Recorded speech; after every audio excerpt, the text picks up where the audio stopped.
Welcome back to Breakfast Central. The minority caucus of Nigeria's House of Representatives has called for an immediate suspension of the newly gazetted tax laws, citing alleged alterations and forgery after legislative passage. The laws scheduled to take effect January 1, 2026 are now under intense scrutiny. Senator Ali Ndume and the Nigerian Bar Association, not forgetting too, a former Vice President, Alhaji, and many others have joined the chorus demanding a hold pending investigation. Joining us to unpack the legal aspect, we expect to have our guests who hopefully will be able to join us. We do have constitutional lawyer and rights activist Evans Ufeli. Hopefully he can make it to join us for this conversation. But we also have National Publicity Secretary, Parliamentary Advocacy Network, Mr. Dominic Alancha, joining us now. Good morning and welcome to Breakfast Central. Thank you for having me, and good morning, Nigerians. Good morning. I think one of the questions every single Nigerian wants to ask you this morning, seeing your face and joining us this morning on Breakfast Central, will be, what is the body language like, especially in the Parliament? Are there mixed reactions? Is there a huge number of parliamentarians who are calling for a move or a change in date concerning the tax reform laws? Or is it balanced in the sense that some are saying let's change, some are saying let's not change? What is it like? Quickly, please share with us. All right. Thank you very much for having me once again. I think the body language in the National Assembly and precisely the House of Representatives is very, very clear to Nigerians and, of course, to the presidency.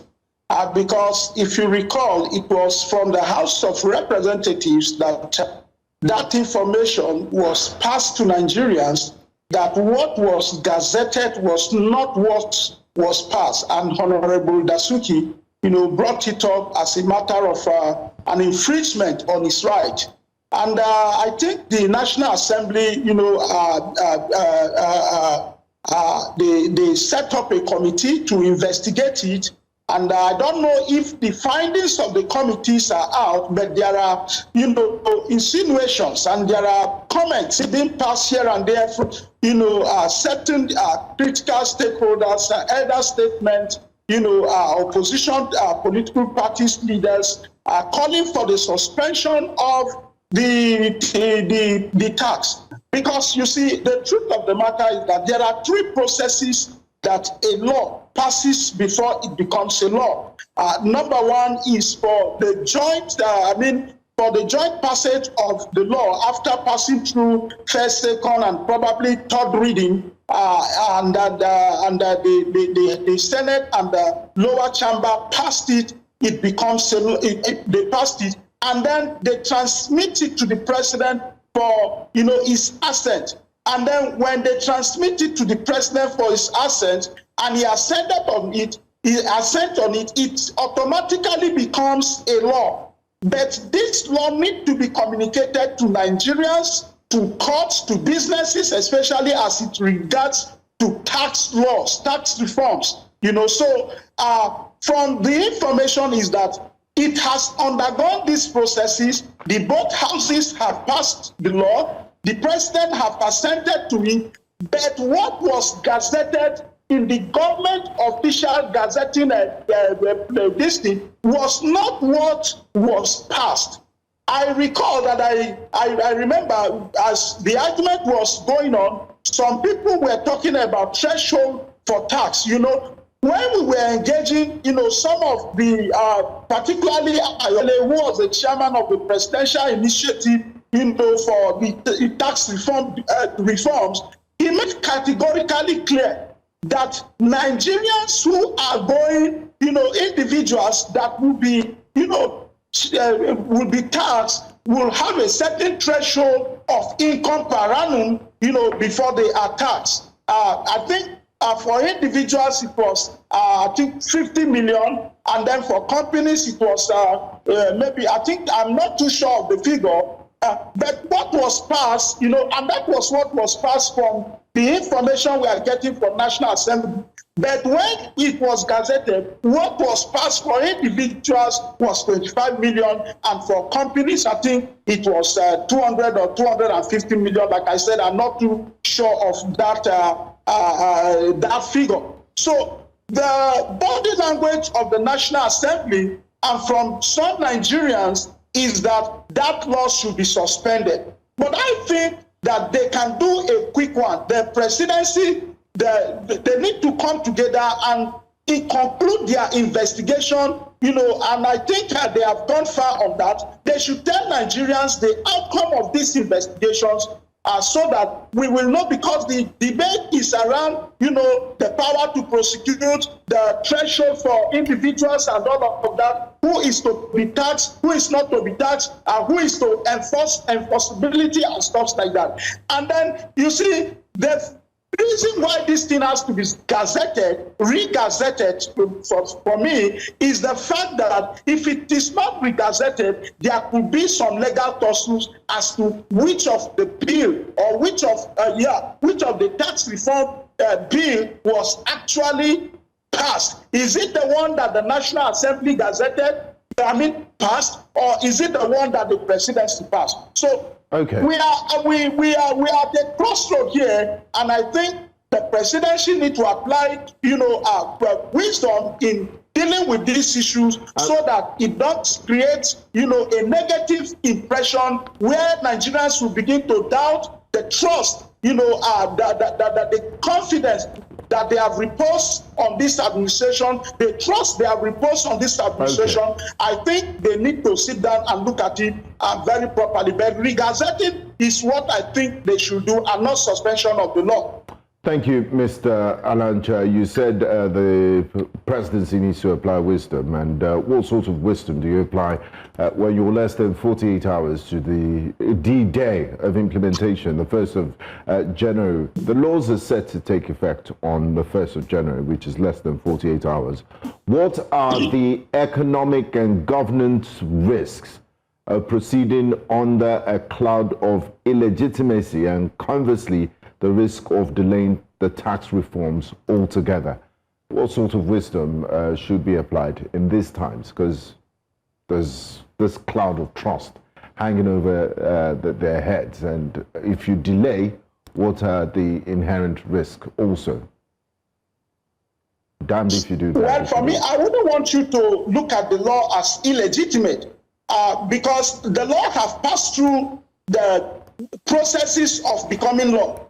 Based on our constitution. I'm not a lawyer, but because I always read the constitution with regards to certain issues, and then so that I can also know my rights. The controversy, section, yes. Article 58 clearly states the processes of lawmaking, which I stated earlier. It has to go through passages, first reading, second reading, and both chambers have to pass it, which this tax reform bill have passed through it. It has to also, get the assent of the president, which the assent has been appended on the law. The next thing is to publish it, which is an administrative procedure to communicate to Nigerians that this is the new law we have regarding our tax collection, which is to communicate to the court also, and businesses, like I mentioned, because businesses are very key in terms of this reform. So for me, I wouldn't want you to use that word illegitimate, because it's a legitimate one because it has gone through, the processes. What I'm looking at is that, and that's why I want the presidency to investigate.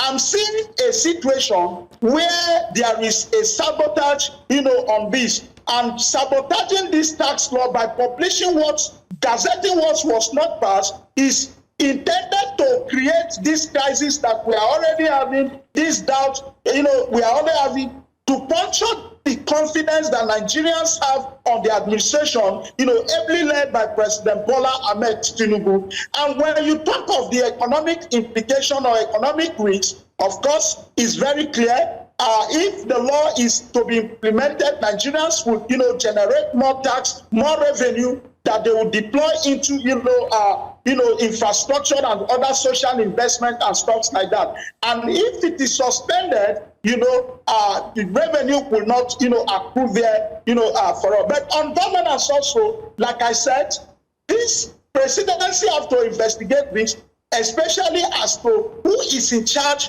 of gazetting this, who was given the honors of publishing the signed, law that was signed by Mr. President. They need to invest, because I'm seeing the work of, sabotage on this aspect of the law. People, some certain persons with vested interest want to sabotage the administration of Mr. President as it regards to this tax, so that they could score a political, gain or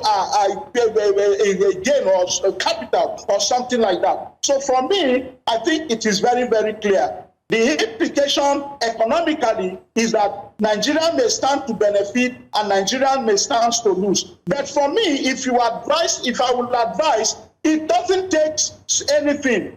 Let them quickly look at the two laws. What was, and it's easy to do that. The clerk of the National Assembly is there. Let him send it, to them, the satisfied true copy of the law. Let them look at it. If it is different from what was gazetted, then it should be immediately re-gazetted, so that Nigerians will know this is the real laws, that is guiding, our tax administration.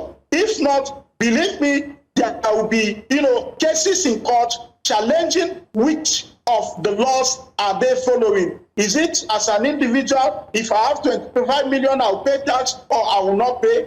Must I have, will I have up to 50 million threshold before I pay tax, or I will not? And stuff like that. So I think this is an issue that needs to be laid clearly before Nigerians, are going forward before, the implementation of this law. And I think they have today, and thankfully, today, tomorrow is a working day. It can be done. It can be done. Nigerians need, this tax. A lot of persons, are not paying tax. A lot of persons are not paying tax. And we need to pay tax if we want development, if we want infrastructure, if we want, to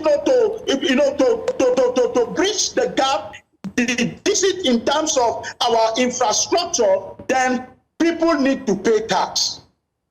Okay, you say people need to pay tax, and then the tax master says we're going ahead regardless. Nigerians feel that there's a huge clarity that needs to happen so that they can understand. Just like you are sharing now, there's a bit of confusion, a lot of confusion regarding what is obtainable. Should the government decide to go ahead, as it has said, go ahead with the implementation of tax on the 1st of January, what does this mean?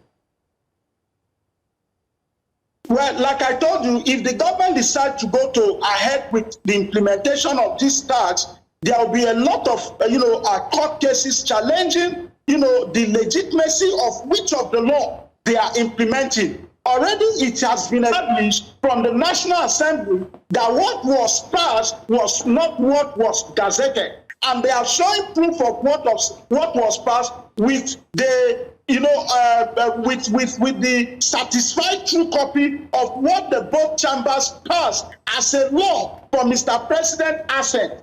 Was it shortchanged on the process of being transmitted to Mr. President for assent? Because it is not possible that during the assent they will flip through the pages of over 400 or 500 pages of the law to know and begin to compare there.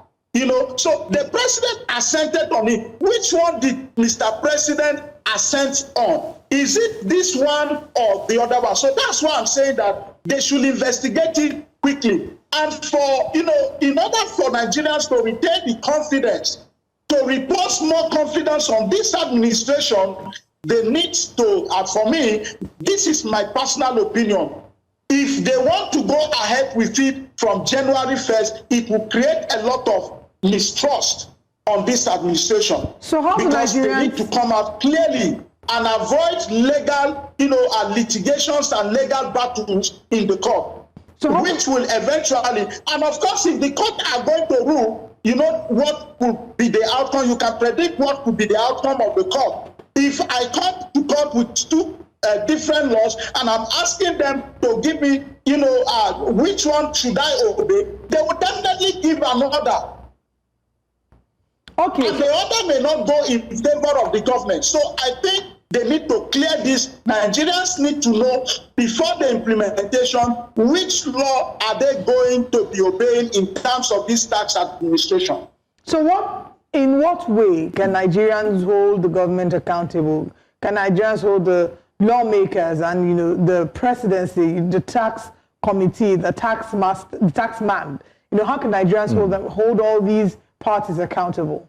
Well, we have our members, representing Nigerians in the National Assembly, and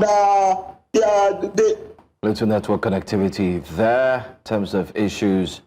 Well, we do hope you're able to reconnect again. I mean, good question. How are Nigerians supposed to hold the government accountable? There's also fear that in the last meeting where the Minister of Finance and also the FIRS boss appeared before the Assembly, the committee, there wasn't a clear indication on how much has been gotten from fuel subsidy and what it has been used for. Nigerians are worried about that. There's also the comment of how much has the federal government spent, especially in certain areas as well. I mean, questions upon questions were being asked, and Nigerians are worried that if we do not have these information, and transparency, these answers, the government also, remember the case of, we are only able to realize there was 30 trillion deficit, and then there was also 10 trillion that was we were only able to realize